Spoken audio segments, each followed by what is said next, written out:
Hello दोस्तों। The night manager एक mini TV series है। इस सीरीज़ के टोटल 6 एपिसोड्स हैं, जिनमें से 3 एपिसोड्स ऑलरेडी हमारे चैनल पे अवेलेबल हैं। अगर आपने वो अभी तक नहीं देखे हैं तो पहले जाकर उन्हें देखिए ताकि आप इस सीरीज़ को बेहतर तरीके से समझ पाएँ। तो चलिए इसका चौथा एपिसोड शुरू करते हैं। एपिसोड की शुरुआत में हम एंजेला बर और जुआन अपोस्टल को साथ में देखते हैं। अपोस्टल एंजेला से कहता है कि उसने अपना काम कर दिया है, कॉर्की को रिचर्ड रोपर से दूर करने का। तब एंजेला बर उसे कहती है कि मैंने सुना है तुम इस्तांबुल घूमने जा रहे हो।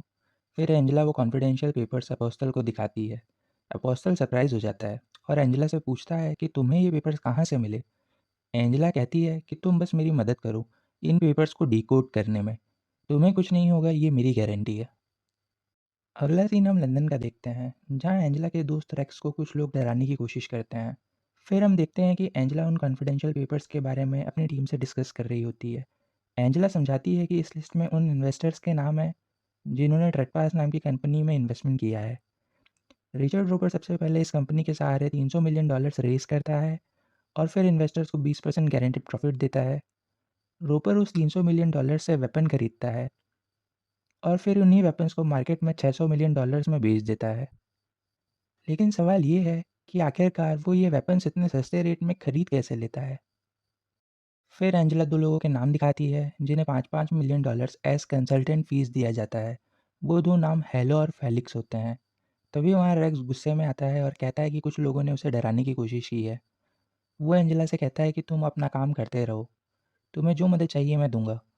तब एंजेला उसे वो कॉन्फिडेंशियल पेपर्स दिखाती है और कहती है ये बात किसी को पता नहीं चलनी चाहिए। रेक्स वो पेपर देखकर खुश हो जाता है। अगले सीन में हम रिचर्ड रोपर, पाइन और बाकी सभी लोगों को एक रेस्टोरेंट में देखते हैं।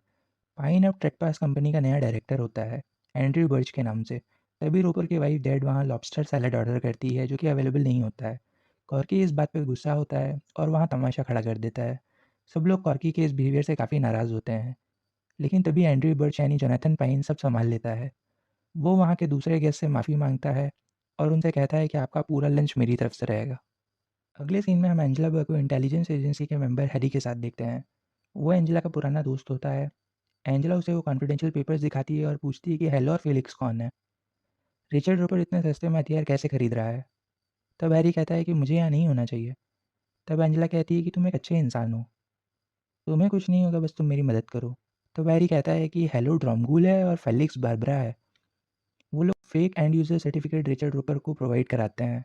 एंड यूज़र सर्टिफिकेट्स उन्हें दिया जाता है जो उन हथियारों को सिर्फ अपने डिफेंस या मिलिट्री को स्ट्रॉन्ग करने के लिए यूज़ करेंगे, ना कि वॉर के लिए। और इसका रीसेल अलाउड नहीं होता है। अगले सीन में एंजेला और जॉयल उन पेपर्स पर डिस्कशन कर रहे होते हैं।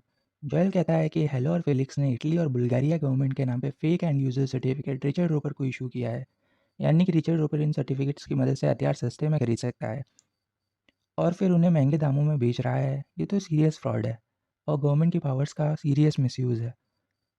तभी उन्हें पता चलता है कि रिचर्ड रोपर, सैंडी और एंड्रयू बर्च इस्तांबुल के लिए निकल गए हैं। वो लोग सरप्राइज होते हैं कि ये एंड्रयू बर्च कौन है, ये नाम पहले तो उन्होंने कभी नहीं सुना। फिर एंजेला को याद आता है कि एपोस्टल भी इस्तांबुल जाने वाला है। तो समझ जाती है कि कुछ बड़ा होने वाला है। वो अपनी एक टीम इस्तांबुल के लिए भेज देती है। अगले सीन में रेक्स की मैनेजर उसके पास आती है और कहती है कि हमें एंजेला बर्ग को एनफोर्समेंट एजेंसी से हटाना होगा। कुछ और काबिल लोग हैं मेरी नज़र में। तब रेक्स उसे बताता है कि एंजेला रिचर्ड रोपर को बेनकाब करने के बहुत करीब है और अपनी मैनेजर को वो कॉन्फिडेंशियल पेपर्स दिखाता है। वो कहता है कि ये बात तुम किसी को मत बताना। वो कहती है कि तब ठीक है, हम एंजेला को नहीं हटाएंगे। फिर वो वहाँ से चली जाती है और ये इन्फॉर्मेशन कॉल करके हेलो यानी ड्रोमगुल को बता देती है। हमें अगला सीन इस्तांबुल का दिखाया जाता है। वहाँ रिचर्ड रोपर, सैंडी और एंड्रयू बर्च एक होटल में चेक इन करते हैं। अगले सीन में हम देखते हैं कि इंटेलिजेंस एजेंसी के मेंबर्स ड्रोमगुल, रेमंड और हैरी साथ में होते हैं। ड्रोमगुल कहता है कि ये कॉन्फिडेंशियल पेपर्स एंजेला बर्ग तक कैसे पहुँचे। ड्रोमगुल चिल्लाता है और कहता है कि इसमें ज़रूर उस जुआन अपोस्टल का हाथ होगा। फिर हम देखते हैं कि हैरी तुरंत एंजेला बर्ड से मिलता है और उसे कहता है कि कॉन्फिडेंशियल पेपर्स तुम्हारे पास हैं। ये बात ड्रोमगुल तक कैसे पहुंची। ड्रोमगुल के हिसाब से जुआन अपोस्टल ने तुम्हारी मदद की है। एंजेला तुरंत जॉयल को कॉल करती है और अपोस्टल को अलर्ट करने के लिए कहती है और वो वहाँ से सीधे रेक्स के पास चली जाती है। रेक्स अपने डिफेंस में कहता है कि उसकी मैनेजर एंजेला को एनफोर्समेंट एजेंसी से हटाने वाली थी, इसलिए उसे कॉन्फिडेंशियल पेपर्स के बारे में बताना पड़ा। तभी जोएल का फ़ोन आता है और वो कहता है कि जुआन अपोस्टल इस्तांबुल के लिए निकला ही नहीं और ना ही वो फ़ोन उठा रहा है। जोएल कहता है कि अब उसे अपोस्टल के घर ही जाना पड़ेगा। एंजेला परेशान हो जाती है। हम देखते हैं कि एंड्रयू बर्च यानी जोनाथन पाइन सो रहा होता है और तभी रोपर की वाइफ जेड का कॉल उसके पास आता है। वो हैरान हो जाता है और उसे कहता है कि जेड, मुझे फ़ोन रखना पड़ेगा, सॉरी। अगले दिन रोपर, सैंडी और एंड्रयू बर्च बीच पे उन वेपन्स को रिसीव करने जाते हैं। उनके वेपन्स जहाज़ से पानी के रास्ते आए हुए होते हैं। वहाँ वो लोग $300 मिलियन का पेमेंट करते हैं। पेमेंट का ऑथराइजेशन एंड्रयू के आइरिस स्कैन से होता है। फिर वो लोग उन सभी वेपन्स की चेकिंग करते हैं और सबको ट्रक्स में लोड करवा देते हैं। पाइन रोपर से पूछता है कि ये वेपन्स कहाँ जा रहे हैं। तब रोपर बताता है कि ये सारे ट्रक्स हेवन जा रहे हैं। हम लोग कल वहाँ जाएंगे और वहीं हम वेपन्स के असली खरीदार बरगाटी ब्रदर्स से मिलेंगे। ये हथियार एक जंग शुरू कर सकते हैं। फिर रोपर कहता है कि मुझे तुम पे शुरू से शक है। वो कहता है कि कॉकी की वजह से उसे कभी कभी पाइन पे शक होता है। तब पाइन कहता है कि यहाँ रोपर को पाइन पे भरोसा करना ही पड़ेगा। तब रूपर कहता है कि करना नहीं पड़ेगा, मुझे तुम पे भरोसा है। अगले सीन में हम एंजेला बर्क को उसके ऑफिस में देखते हैं जहां वो अपने कलीग को बताती है कि 2003 में जब वो ईरान में थी, वहाँ एक दिन उसे एक इन्फॉर्मेशन मिली कि किसी कॉलेज फेस्टिवल में अटैक होने वाला है। जब एंजेला बर्क उस कॉलेज में पहुंची तब वहाँ सब लोग एंजॉय कर रहे थे।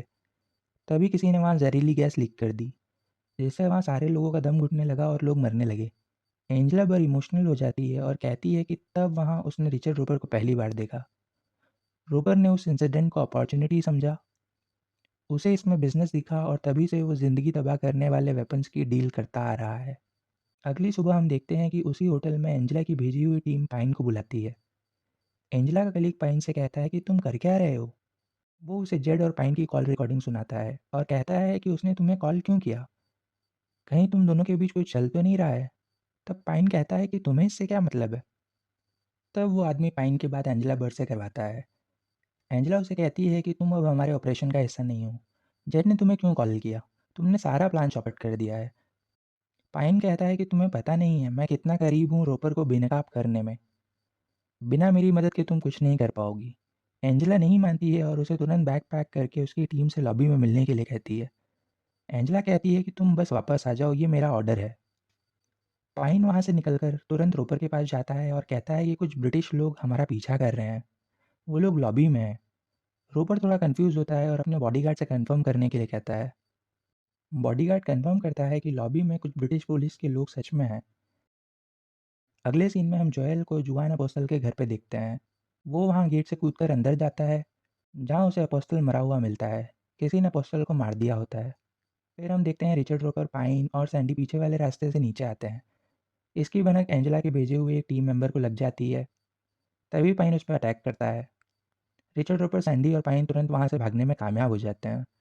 और इसी के साथ द नाइट मैनेजर का हमारा 4th एपिसोड यहीं ख़त्म हो जाता है।